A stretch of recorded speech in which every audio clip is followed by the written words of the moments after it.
ಡಿಕೆಶಿ ಮನೆಯಲ್ಲಿ breakfast politics ನಡೀತಾ ಇದೆ. ಹೆಸರಿಗೆ ಮಾತ್ರ ಇದು ಉಪಹಾರ ಕೂಟ, ಆದ್ರೆ ಸಂಪುಟ ವಿಸ್ತರಣೆಯದ್ದೇ ಬಿಸಿ ಬಿಸಿ ಚರ್ಚೆ ನಡೀತಾ ಇದೆ. ಈ ಬ್ರೇಕ್ಫಾಸ್ಟ್ ಪಾಲಿಟಿಕ್ಸ್ ಅಲ್ಲಿ ಹೆಸರಿಗೆ ಮಾತ್ರ ಅಷ್ಟು ಉಪಹಾರ ಕೂಟವನ್ನ ಕೂಡ ಆಯೋಜನೆ ಮಾಡಲಾಗಿದೆ. ಆದ್ರೆ ಅಲ್ಲಿ ಈ ಒಂದು ಉಪಹಾರ ಕೂಟದ ಸಂದರ್ಭದಲ್ಲಿ ನಡೀತಾ ಇರೋದು ಸಂಪುಟ ವಿಸ್ತರಣೆಯ ಬಿಸಿ ಬಿಸಿ ಚರ್ಚೆ ನಡೀತಾ ಇದೆ.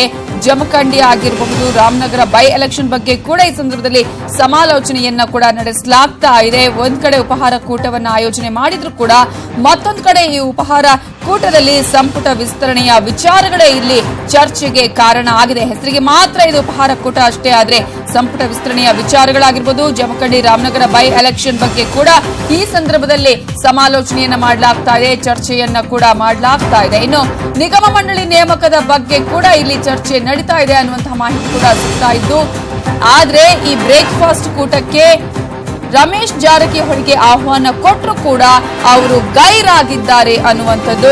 ಈಗಾಗಲೇ ಉಪಹಾರ ಕೂಟದಲ್ಲಿ ಒಂದ್ ಕಡೆ ಈಗಾಗಲೇ ರಾಜಕೀಯ ನಡೀತಾ ಇದೆ, ಬ್ರೇಕ್ಫಾಸ್ಟ್ ಪಾಲಿಟಿಕ್ಸ್ ನಡೀತಾ ಇದ್ರು ಕೂಡ, ಸಂಪುಟ ವಿಸ್ತರಣೆ ಚರ್ಚೆ ಆಗ್ತಾ ಇದ್ರು ಕೂಡ, ಇನ್ನೊಂದ್ ಕಡೆ ಯಾರ್ಯಾರು ಈ ಒಂದು ಬ್ರೇಕ್ಫಾಸ್ಟ್ ಗೆ ಬಂದಿದ್ದಾರೆ ಡಿಕೆಶಿ ಮನೆಯಲ್ಲಿ ನಡೀತಾ ಇರುವಂತಹ ಉಪಹಾರ ಕೂಟಕ್ಕೆ ಅಂತ ಗಮನಿಸಬಹುದು. ಆದ್ರೆ ಗೈರಾಗಿರೋದನ್ನ ನಾವು ಗಮನಿಸಿದ್ರೆ ರಮೇಶ್ ಜಾರಕಿಹೊಳಿ ಆಹ್ವಾನವನ್ನ ಕೊಟ್ಟರು ಕೂಡ ಗೈರಾಗಿದ್ದಾರೆ. ಹಾಗಾದ್ರೆ ಇನ್ನೂ ಕೂಡ ಕೋಪ ಹೋಗಿಲ್ವಾ ಅನ್ನುವಂತಹ ವಿಚಾರವನ್ನ ಕೂಡ ನಾವಿಲ್ಲಿ ಗಮನಿಸಬೇಕಾಗುತ್ತೆ. ಒಂದು ರೀತಿಯಲ್ಲಿ ಇನ್ನೂ ಕೂಡ ಕೋಪ ತಣ್ಣಗಾಗಿಲ್ಲ ಅಂತಾನೆ ಹೇಳಲಾಗ್ತಾ ಇದೆ. ಆಹ್ವಾನವನ್ನ ಕೊಟ್ಟರು ಕೂಡ ರಮೇಶ್ ಜಾರಕಿಹೊಳಿ ಇಲ್ಲಿ ಗೈರಾಗಿರೋದು. ಬ್ರೇಕ್ಫಾಸ್ಟ್ ಪಾಲಿಟಿಕ್ಸ್ ಈಗ ಡಿಕೆಶಿ ಮನೆಯಲ್ಲಿ ಕೂಡ ನಡೀತಾ ಇದೆ. ಜಮಖಂಡಿ ಆಗಿರ್ಬೋದು, ರಾಮನಗರ ಬೈ ಎಲೆಕ್ಷನ್ ಬಗ್ಗೆ ಕೂಡ ಒಂದು ರೀತಿಯಲ್ಲಿ ಚರ್ಚೆ ನಡೀತಾ ಇದೆ. ಮತ್ತೊಂದು ಕಡೆಯಲ್ಲಿ ಸಂಪುಟ ವಿಸ್ತರಣೆ, ನಿಗಮ ಮಂಡಳಿಗಳ ನೇಮಕದ ಬಗ್ಗೆ ಕೂಡ ಚರ್ಚೆ ಆಗ್ತಾ ಇದೆ.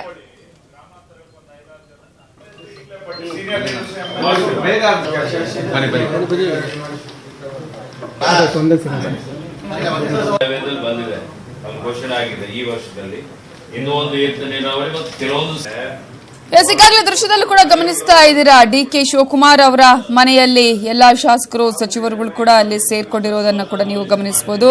ಹಾಗೇನೆ ಇಲ್ಲಿ ಬ್ರೇಕ್ಫಾಸ್ಟ್ ಪಾಲಿಟಿಕ್ಸ್ ನಡೀತಾ ಇದೆ. ಅಂದ್ರೆ ಬ್ರೇಕ್ಫಾಸ್ಟ್ ಹೆಸರಲ್ಲಿ ಈಗಾಗಲೇ ಸಾಕಷ್ಟು ರಾಜಕೀಯ ವಿಚಾರಗಳು ಚರ್ಚೆಯನ್ನ ನಡೀತಾ ಇದೆ. ಇದರ ಬಗ್ಗೆ ಡೀಟೇಲ್ಸ್ ಕೊಡೋದಕ್ಕೆ ನಮ್ಮ ರಿಪೋರ್ಟರ್ ಶ್ರೀನಿವಾಸ್ ಹಳಕಟ್ಟಿ ಈಗ ನೇರ ಸಂಪರ್ಕದಲ್ಲಿದ್ದಾರೆ. ಶ್ರೀನಿವಾಸ್ ಹಳಕಟ್ಟಿ, ನಾವು ಈಗಾಗಲೇ ಗಮನಿಸಬಹುದು, ಒಂದು ರೀತಿಯಲ್ಲಿ ಬ್ರೇಕ್ಫಾಸ್ಟ್ ಗೆ ಅಂತ ಕರೆದ್ರೂ ಕೂಡ ಅಲ್ಲಿ ನಡೀತಾ ಇರುವಂತಹ ಮಾತುಗಳು, ಈ ಚರ್ಚೆಗಳು ಕೂಡ ಎಲ್ಲ ಕೂಡ ರಾಜಕೀಯಕ್ಕೆ ಸಂಬಂಧಪಟ್ಟಂತಹ ವಿಚಾರಗಳು ಅಂತ ಹೇಳಿ, ಜೊತೆಗೆ ರಮೇಶ್ ಜಾರಕಿಹೊಳಿ ಅವರು ಕೂಡ ಗೈರಾಗಿರೋದು. ಹಾಗಾಗಿ ಒಂದು ರೀತಿಯಲ್ಲಿ ಅಸಮಾಧಾನ ಇನ್ನೂ ಕೂಡ ಇದೆಯಾ ಹಾಗಾದ್ರೆ ಅಂತ?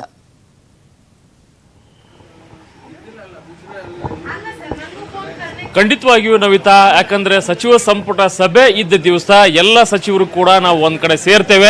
ಪ್ರಸಕ್ತ ರಾಜಕೀಯ ವಿದ್ಯಮಾನಗಳ ಬಗ್ಗೆ ಮತ್ತು ಮೈತ್ರಿ ಸರ್ಕಾರದ ಯೋಜನೆಗಳ ಬಗ್ಗೆ, ಅನುದಾನ ಬಿಡುಗಡೆ ವಿಚಾರದ ಬಗ್ಗೆ ಮತ್ತು ಅಧಿಕಾರಿಗಳ ವರ್ಗಾವಣೆ ವಿಚಾರದ ಬಗ್ಗೆ ಸಂಬಂಧಪಟ್ಟಂಗೆ ಚರ್ಚೆ ಮಾಡುವಲ್ಲಿ ನಾವು ಸಭೆ ಸೇರ್ತೇವೆ ಅಂತಕ್ಕಂಥ ಮಾತನ್ನ ಸಚಿವರು ಹೇಳ್ತಾ ಇದ್ದಾರೆ. ಆದ್ರೆ ಪ್ರಮುಖವಾಗಿ ಸಭೆಯಲ್ಲಿ ಕೆಲವೊಂದಿಷ್ಟು ಅಂದ್ರೆ ಜಮಖಂಡಿ ಆಗಿರ್ಬೋದು, ರಾಮನಗರ ಉಪಚುನಾವಣೆ ಆಗಿರ್ಬೋದು, ಲೋಕಸಭೆ ಚುನಾವಣಾ ವಿಚಾರಗಳ ಬಗ್ಗೆ ಚರ್ಚೆ ಮಾಡಿದೀವಿ ಅಂತಕ್ಕಂಥ ಒಂದು ಮಾತನ್ನ ಸಚಿವ ಯುಟಿ ಖಾದರ್ ಉಪಹಾರ ಕೂಟದ ಬಳಿಕ ಒಂದು ಹೇಳಿಕೆಯನ್ನು ಕೊಡ್ತಾರೆ. ಆದ್ರೆ ಪ್ರಮುಖವಾಗಿ ಒಂದು ಚುನಾವಣೆ ಮತ್ತು ಉಪಚುನಾವಣೆಗಳ ಬಗ್ಗೆ ಚರ್ಚೆ ಮಾಡಬೇಕು ಅಂತಂದ್ರೆ ಇಲ್ಲಿ ಪಕ್ಷದ ಅಧ್ಯಕ್ಷರು ಇರಬೇಕಾಗತ್ತೆ, ಶಾಸಕಾಂಗ ಪಕ್ಷದ ನಾಯಕರು ಇರಬೇಕಾಗತ್ತೆ ಮತ್ತು ಕಾರ್ಯಾಧ್ಯಕ್ಷರು ಕೂಡ ಇರಬೇಕಾಗತ್ತೆ. ಆದ್ರೆ ಅಂತಿಮವಾಗಿ ಈಶ್ವರ್ ಖಂಡ್ರೆ ಅವರು ಇದೀಗ ಉಪಹಾರ ಕೂಟಕ್ಕೆ ಆಗಮಿಸಿದ್ದಾರೆ. ಆದ್ರೆ ಕೆಪಿಸಿಸಿ ಅಧ್ಯಕ್ಷ ಏನು ದಿನೇಶ್ ಗುಂಡೂರಾವ್ ವಿದೇಶಿ ಪ್ರವಾಸದಲ್ಲಿದ್ರು, ಹೀಗಾಗಿ ಅವರು ಬಂದಿಲ್ಲ ಅಂತಕ್ಕಂಥ ಮಾತುಗಳು ಕೇಳಿ ಬರ್ತಾ ಇದೆ. ಜೊತೆಗೆ ಮಾಜಿ ಸಿಎಂ ಸಿದ್ದರಾಮಯ್ಯನವರು ಕೂಡ ಬರಬೇಕಿತ್ತು ಅಂತಕ್ಕಂಥ ಮಾತುಗಳು ಕೇಳಿದಾಗ ಎಲ್ಲೋ ಒಂದು ಕಡೆ ಸಿದ್ದರಾಮಯ್ಯನವರಿಗೆ ಆಹ್ವಾನ ಇರಲಿಲ್ಲ ಅಂತಕ್ಕಂಥ ಒಂದು ಮಾತುಗಳು ಕೂಡ ಕೇಳ್ಬರ್ತಾ ಇತ್ತು. ಅಂದ್ರೆ ಎಲ್ಲೋ ಒಂದ್ ಕಡೆ ಮುಖಂಡರ ನಡುವಿನ ಅಸಮಾಧಾನ ಇದಕ್ಕೆ ಕಾರಣ ಅಂತಕ್ಕಂಥ ಮಾತುಗಳು ಕೂಡ ಕಾಂಗ್ರೆಸ್ ವಲಯದಲ್ಲಿ ಕೇಳಿ ಬಂದಿತ್ತು. ಆದ್ರೆ ಯುಟಿ ಖಾದರ್ ಅವರು ಹೇಳೋ ಪ್ರಕಾರ ಎಲ್ಲರನ್ನೂ ನಾವು ಮುಂದೆ ಇಟ್ಟುಕೊಂಡೇ ಎಲ್ಲ ಕೆಲಸಗಳನ್ನು ಕೂಡ ಮಾಡ್ತೀವಿ. ಏನು ಚುನಾವಣೆಗಳ ಬಗ್ಗೆ ಏನು ಚರ್ಚೆ ಆಗಿದೆ, ಚರ್ಚೆ ಆಗಿರ್ತಕ್ಕಂಥ ಎಲ್ಲ ಮಾಹಿತಿಗಳನ್ನು ಕೂಡ ನಾವು ಮುಖಂಡರಿಗೆ ನೀಡ್ತೇವೆ.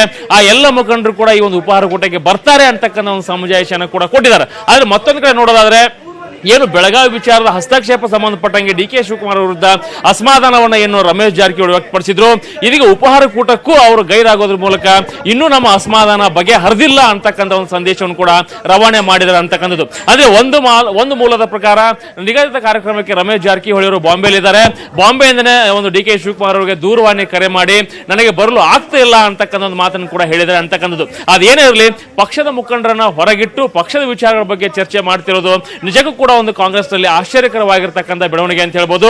ಅಂದ್ರೆ ಎಲ್ಲೋ ಒಂದ್ ಕಡೆ ಡಿ.ಕೆ. ಶಿವಕುಮಾರ್ ಅವರು ಮೈತ್ರಿ ಸರ್ಕಾರದ ಶಕ್ತಿ ಕೇಂದ್ರ ಮತ್ತು ಕಾಂಗ್ರೆಸ್ನಲ್ಲಿ ನಾನು ಕೂಡ ಪ್ರಭಾವಿ ಮುಖಂಡ ಇದ್ದೇನೆ, ನನ್ನ ನಿರ್ಲಕ್ಷ್ಯ ಬೇಡ ಅಂತಕ್ಕಂಥ ಒಂದು ಸಂದೇಶವನ್ನ ಈ ಒಂದು ಉಪಹಾರ ಕೂಟದ ಮೂಲಕ ರವಾನೆ ಮಾಡಲು ಒಂದು ತಂತ್ರವನ್ನ ಹೆಣೆದಿದ್ದಾರೆ ಅಂತಕ್ಕಂಥ ಮಾತುಗಳು ಕೂಡ ಕೇಳಿ ಬರ್ತಾ ಇದೆ. ನವಿತಾ, ಎಸ್ ಶ್ರೀನಿವಾಸ್ ಹೇಳಿದ ಹಾಗೆ ಡಿ.ಕೆ.ಶಿ ಮನೆಯಲ್ಲಿ ಒಂದು ರೀತಿಯಲ್ಲಿ ಈಗ ಪಾಲಿಟಿಕ್ಸ್ ಕೂಡ ಅಲ್ಲಿ ನಡೀತಾ ಇದೆ ಅಂತ ಹೇಳಿ, ಹಾಗಾಗಿ ಈ ಎಲ್ಲವನ್ನ ಕೂಡ ಒಂದು ರೀತಿಯಲ್ಲಿ ತಿಳಿಸುವಂತಹ ಪ್ರಯತ್ನನ, ಸಂದೇಶವನ್ನ ನೀಡುವಂತಹ ಪ್ರಯತ್ನ ಆಗಿರಬಹುದಾ ಹಾಗಾದ್ರೆ ಅಂತ?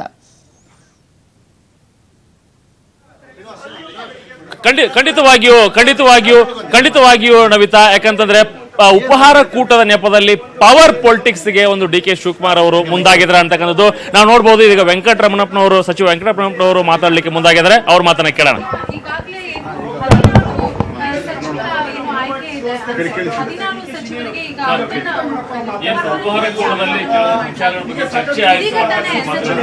ವಿಚಾರ ಏನಿಲ್ಲ. ಇವತ್ತು ಕ್ಯಾಬಿನೆಟ್ ಮೀಟಿಂಗ್ ಇದೆ. ಕ್ಯಾಬಿನೆಟ್ ಮೀಟಿಂಗಿನ ದಿವಸ ಪ್ರತಿಯೊಬ್ಬ ಮಂತ್ರಿಗಳಿಗೊಂದು ಟಿಫನ್ ಅನ್ನ ಏರ್ಪಾಡು ಮಾಡೋದು ಅಂತ ಮಾತಾಡಿದ್ವಿ. ಒಂದು ಸೌಜನ್ಯದ ಕೂಟಕ್ಕೆ ಕೂತ್ಕೊಂಡು ಸಮಾಲೋಚನೆ ಮಾಡ್ಕೊಂಡು ಟಿಫನ್ ಮಾಡ್ತೀವಿ. ಕ್ಯಾಬಿನೆಟ್ ಎಕ್ಸ್ಪೆನ್ಷನ್ ಬಗ್ಗೆ ಅಥವಾ ಖಾತೆಗಳ ಬದಲಾವಣೆ ಯಾವುದ ಸುದ್ದಿನೇ ಇಲ್ಲ. ಖಾತಾ ಬದಲಾವಣೆದೇ ಇಲ್ಲ, ಎಲೆಕ್ಷನ್ ಸುದ್ದಿನೇ ಇಲ್ಲ. ಎಲ್ಲರೂ ಸೇರಿ ಒಂದಿನ ಟಿಫನ್ ಮಾಡೋದು ಅಂತ. ಹೇಳಿದ್ರು ಬೈ ಎಲೆಕ್ಷನ್ ಮತ್ತು ಲೋಕಸಭಾ ಎಲೆಕ್ಷನ್ ಬಗ್ಗೆ ನಾವು ಚರ್ಚೆ ಮಾಡಿದೀವಿ ಅಂತಕ್ಕಂಥ ಮಾತನ್ನ ಹೇಳಿದ್ರು. ಚರ್ಚೆ ಆಗಿಲ್ಲ ಅಂತ ನೀವು ಹೇಳ್ತಾ ಇದ್ದೀರಿ. ಬೈ ಎಲೆಕ್ಷನ್ ಕ್ಯಾಂಡಿಡೇಟ್ ಯಾರು ಹಾಕೋದು ಏನು ಅಂತ ಜನರಲ್ ಆಗಿ ಮಾತಾಡಿರ್ತಕ್ಕಂಥದ್ದು. ಪಾರ್ಲಿಮೆಂಟ್ ಬೈ ಎಲೆಕ್ಷನ್ ಬಂದ್ರೆ ಯಾರು ಕ್ಯಾಂಡಿಡೇಟ್ ಏನು ಅಂತ ಜನರಲ್ ಆಗಿ ಮಾತಾಡಿರ್ತಕ್ಕಂಥದ್ದು. ಅಷ್ಟು ಬಿಟ್ಟರೆ ಬೇರೆ ಇನ್ನೇನಿಲ್ಲ. ಹೊರಗಿಟ್ಟು ಎಲ್ಲ ಚರ್ಚೆ ಆಗಿದೆ. ಪಕ್ಷದ ಅಧ್ಯಕ್ಷರನ್ನ ಎಲ್ಲರೂ ಮುಖಂಡರು ಇವರು ಇಲ್ಲ, ಪಕ್ಷ ಅಧ್ಯಕ್ಷರು ಊರಲ್ಲಿಲ್ಲ, ಕಾರ್ಯಾಧ್ಯಕ್ಷರು ಇದ್ರು, ಅವರು ಇದ್ದಾರೆ. LP ಲೀಡರ್ ಅಂದ್ರೆ ಮಂತ್ರಿಗಳು ಮಾತ್ರ ಕರೆದಿದ್ದು. CLP ಲೀಡರ್ನ ಯಾರನ್ನ ಬೇರೆಯವ್ರನ್ನ ಕರೆದಿಲ್ಲ, ಬರೀ ಮಂತ್ರಿಗಳು ಮಾತ್ರ ಕರೆದಿದ್ದಾರೆ. ಜೊತೆಗೆ ಸಚಿವ ಸಂಪುಟದಲ್ಲೂ ಕೂಡ ನಿಮ್ಮಲ್ಲೂ ಕೂಡ ಅಸಮಾಧಾನ ಇದೆ. ಯಾವ್ದು ಜೆಡಿಎಸ್ನವರೇ ಪ್ರಮುಖವಾದ ಎಲ್ಲ ಟ್ರಾನ್ಸ್ಫರ್ ಎಲ್ಲ ಅವರೇ ಮಾಡ್ಕೊಡ್ತಾರೆ. ಎಲ್ಲಪ್ಪ, ಯಾವ ಭಿನ್ನಾಭಿಪ್ರಾಯದಿಲ್ಲ, ಯಾವ ಖಾತೆ ಬದಲಾವಣೆದಿಲ್ಲ, ಏನೂ ಇಲ್ಲ.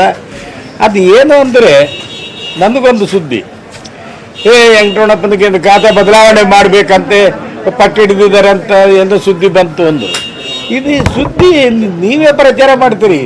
ನಾನು 3 ದಿನದಿಂದ ಊರಲ್ಲೂ ಇಲ್ಲ, ಸುದ್ದಿನಿಲ್ಲ, ರಾತ್ರಿ ಟಿವಿನಲ್ಲಿ ಬರ್ತಾ ಇದೆ ಅಂದರು. ಇದೇನಪ್ಪ ಅಂತ ನೀವೇ ಜೋಡಿಸ್ಕೊಳ್ತೀರಾ ಇದನ್ನ? ಅಲ್ಲ, ವೆಂಕಟರಮಣಪ್ಪ ಅವರಿಗೆ ಒಂದು ಅಸಮಾಧಾನ ಇದೆ. ಪ್ರಧಾನ ಕಾರ್ಯದರ್ಶಿ, ಅವ್ರ ಇಲಾಖೆ ಪ್ರಧಾನ ಕಾರ್ಯದರ್ಶಿಗಳೇ ಅವ್ರ ಮಾತು ಇಲ್ಲ, ಪ್ರಧಾನ ಕಾರ್ಯದರ್ಶಿಗಳು ನನ್ನ ಮಾತು ಮೀರಂಗಿಲ್ಲ.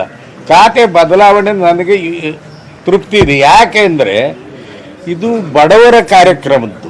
ಕಾರ್ಮಿಕ ಇಲಾಖೆ ಅಂದರೆ ಬಡವರು, ಆ ಬಡವರ ಸೇವೆ ಮಾಡ್ತಕ್ಕಂಥ ಅವಕಾಶ ಎಲ್ಲರಿಗೂ ಸಿಗೋದಿಲ್ಲ. ಅದೊಂದು ಒಳ್ಳೆ ಅವಕಾಶ ನನಗೆ ಸಿಗಿದೆ. ಜನಸೇವೆ, ಜನಾರ್ದನ ಸೇವೆ ಅಂತ. ಆ ಜನದ ಸೇವೆ ಮಾಡೋದೊಂದು ಒಳ್ಳೆ ಅವಕಾಶ ಸಿಕ್ಕಿದೆ. ಬೇರೆದರಲ್ಲಿ ಬಡವರ ಕೆಲಸ, ಕಾರ್ಮಿಕರ ಕೆಲಸ ಮಾಡೋದಕ್ಕೆ ಅವಕಾಶ ಇಲ್ಲ. ನನ್ನಲ್ಲಿದೆ ಅದು. ಕಾರ್ಮಿಕ ಇಲಾಖೆ ನನಗೆ ಇಷ್ಟಪಟ್ಟೆ ತಗೊಂಡಿರೋದು. ಇದ್ದಿದ್ರಲ್ಲೇ ವೆಂಕಟರಮಣಪ್ಪ ಅವರಿಗೆ ತೃಪ್ತಿ ಇದೆ. ನನಗೆ ತೃಪ್ತಿ ಇದೆ. ತೃಪ್ತಿ ಇಲ್ಲ ಅಂತ ನೀವೇ ಸೃಷ್ಟಿ ಮಾಡ್ತೀರಲ್ಲ. ನಾನು ಎಲ್ಲಿ ಯಾವ ಪ್ರೆಸ್ಗೂ ಹೇಳಲಿಲ್ಲ, ಏನೂ ಹೇಳಲಿಲ್ಲ. ಆದರೆ ಇರೋದನ್ನ ನಿಜ ಪ್ರಾಮಾಣಿಕವಾದಂಥ ನೀವು ಪ್ರಚಾರ ಮಾಡಿದ್ರೆ ಜನ ನಂಬ್ತಾರೆ. ಇದನ್ನು ಏನೋ ಇರೋದೊಂದು ಇಲ್ಲದೊಂದು ಸೃಷ್ಟಿ ಮಾಡಿದ್ರೆ ಆ TV ಆಫ್ ಮಾಡ್ರಪ್ಪ, ಇದೇ ಸರಿಯಾಗಿ ಬರೋದೇ ಇಲ್ಲ, ಈ ಟಿವಿನಲ್ಲಿ ಬರೀ ಸುಳ್ಳು ಬರ್ತೈತೆ ಅಂತಾರೆ. ಹೌದಲ್ವಾ? ಯಾವ ಬದಲಾವಣೆನೂ ಇಲ್ಲ. ಆ ಬದಲಾವಣೆ ಸುದ್ದಿನೇ ಇಲ್ಲ ನಮ್ಮಲ್ಲಿ. ಎಲ್ಲರೂ ಸಂತೋಷವಾಗಿದ್ದಾರೆ, ತೃಪ್ತಿ ಇದೆ, ಯಾವುದೇ ಭಿನ್ನಾಭಿಪ್ರಾಯ ಇಲ್ಲ, ಏನೂ ಇಲ್ಲ. ಮೈತ್ರಿ ಸರ್ಕಾರದಲ್ಲಿ ನೀವು ಹೇಳಿದ ಅಧಿಕಾರಿಗಳು ವರ್ಗಾವಣೆ ಆಗ್ತಾ ಇದೆ. ನಾವು ಹೇಳ್ದವ್ರನ್ನೇ ಹಾಕಿದ್ದಾರೆ. ಇವಾಗ ಚಿತ್ರದುರ್ಗ ನಾನು ಇನ್ಚಾರ್ಜ್ ಇದ್ದೀನಿ, ಚಿತ್ರದುರ್ಗ SP DC ಚೇಂಜ್ ಆಗಬೇಕು ಅಂದ್ರೆ ಅದನ್ನೇ ಮಾಡಿಕೊಟ್ರು. ಇನ್ನೇನು ಬೇಕು? ಅದನ್ನು ಅವ್ರ ಕಾರ್ಯದರ್ಶಿಗಳು ಅವ್ರ ಮಾತು ಕೇಳಲ್ವಂತೆ, ಇವ್ರಿಗೆ ಖಾತೆಯಲ್ಲಿ ತೃಪ್ತಿ ಇಲ್ಲವಂತೆ. ಇದು ನಾನೆಲ್ಲನೂ ಹೇಳಿದ್ದೀನ? ಎಲ್ಲಿ ಹೇಳಲಿಲ್ಲ. ಅದನ್ನು ನೀವೇ ಸೃಷ್ಟಿ ಮಾಡಿ ಹೆಂಗೆ ಜೋಡಿಸ್ಕೊಳ್ತೀರೋ ಸ್ವಲ್ಪ ನಮಗೆ ಹೇಳಿಕೊಟ್ರೆ.